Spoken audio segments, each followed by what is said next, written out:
I've wanted to smell Joop Bain for a really long time, and I saw Claire Smith talking about it quite recently, so I thought I'm going to see if I can get a little sample of this. It's just because it's like such a bargain perfume. You can buy this for like under 20 quid for this massive bottle in the UK. So I just thought, I mean, I love the idea of something that smells like baths and that kind of stuff.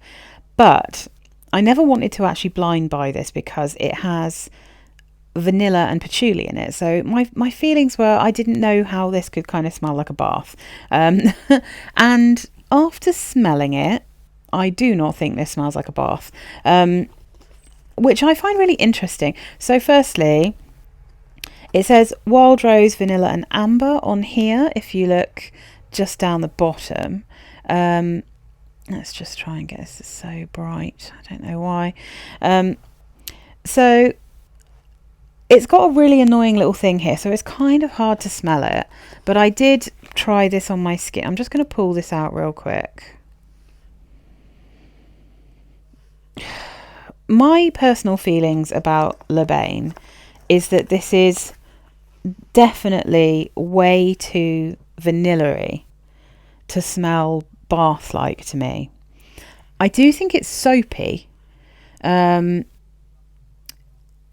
it may be, yeah, I don't know, maybe it does smell like kind of bubble bathy, but again, it's so vanillic and so sweet that it kind of veers off into a different area for me, and I find this quite sickly because it's the kind of vanilla that I find in like Vanilla Fields and some of like the older vanilla perfumes, where it's not gourmand, but it's not kind of modern and creamy. It's like, I don't know, it's not kitcheny either. It's really hard to describe, but if you know what Vanilla Fields smells like, then it's that kind of vibe. And I get it in quite a few perfumes that are, you know, from the 80s and 90s that are really vanilla forward.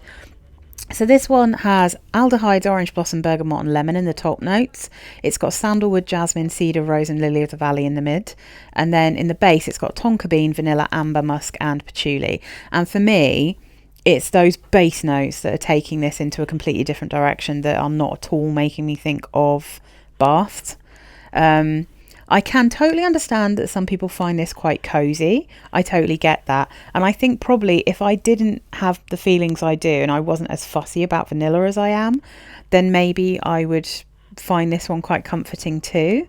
I do remember watching Ruth Ann McKinnon talk about this one, and she said that she finds the vanilla in Joop kind of sickening and like it makes her feel a bit nauseous, and I kind of understand that because that is exactly the same kind of thing I have with this particular type of vanilla, like Coty Vanilla Fields, Coty Vanilla Musk. I also got it recently in a Jean Arthurs one, the Guayper, Ylang and Vanille. That's that kind of vanilla as well. I find it in a lot of old perfumes, like I said, and this one, it just doesn't float my particular boat. I don't think it's awful. It's purely like the vanilla, probably the vanilla and amber, because I don't think the patchouli's massively strong here. Let me just have a look at the votes for the notes. So tonka bean and vanilla and amber and sandalwood are at the top. Tonka and vanilla is quite far up, followed by the amber, and then you've got quite a drop until you get to sandalwood and then aldehydes. So for me, the florals and musk in this are too low compared to the incredibly sweet ambery notes for it to give me like a bath feeling, if you see what I mean, or even like a bubble bath feeling.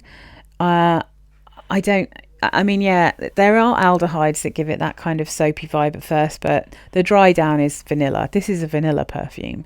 So if you really like the idea of a vanilla perfume that has that kind of old school vibe, and you like amber as well as sandalwood, and you're not scared of aldehydes, then this is an absolute bargain. It's just not for me personally.